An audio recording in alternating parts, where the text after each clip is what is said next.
Hai, perkenalkan nama saya Fatimah Zahra dengan NIM 091058162202, Prodi Pendidikan Vokasional Teknik Pertanian. Baik, pada video kali ini kita akan mempelajari tindak pidana korupsi dalam peraturan perundang-undangan di Indonesia. A. Sejarah tindak pidana korupsi. Tindak pidana korupsi merupakan barang baru di Indonesia sejak zaman kerajaan-kerajaan terdahulu. Korupsi telah terjadi meski tidak secara khusus menggunakan istilah korupsi. Setelah zaman kemerdekaan, ketika Indonesia mulai membangun dan mengisi kemerdekaan, korupsi terus mengganas sehingga mengganggu jalannya pembangunan nasional. Banyak peraturan perundang-undangan korupsi yang pernah dibuat dan berlaku di Indonesia, menarik untuk disimak tersendiri untuk mengetahui dan memahami lahirnya tiap-tiap peraturan perundang-undangan tersebut, termasuk untuk mengetahui dan memahami kekurangan dan kelebihan masing-masing.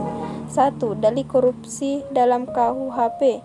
2. Peraturan pemberantasan korupsi penguasa perang pusat nomor PRT Perpu nomor 013 tahun 1950. 3. Undang-Undang nomor 24 PRP tahun 1960 tentang tindak pidana korupsi. 4. Undang-Undang nomor 31 tahun 1999 tentang pemberantasan tindak korupsi.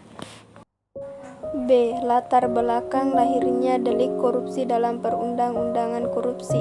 Secara umum, lahirnya delik-delik korupsi di dalam perundang-undangan korupsi dapat dibagi ke dalam dua bagian utama, yaitu 1. Delik korupsi yang dirumuskan oleh pembuatan undang-undang.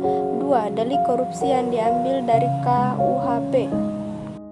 C. Delik korupsi menurut Undang-Undang Nomor 31 Tahun 1999, JOUU Nomor 20 Tahun 2001. Berdasarkan undang-undang, kita dapat membedakan 30 perbuatan yang masuk kategori sebagai delik korupsi. 30 perbuatan korupsi itu diatur dalam 13 pasal. Untuk mempermudah pemahaman, penjelasan atas delik-delik korupsi dalam undang-undang dilakukan berdasarkan perumusan delik sebagaimana dijelaskan pada bagian terdahulu, yaitu delik korupsi yang dirumuskan oleh pembuat undang-undang dan delik korupsi yang ditarik dari KUHP baik secara langsung maupun secara tidak langsung. Itulah tadi video pembelajaran singkat dari saya. Sekian dan terima kasih.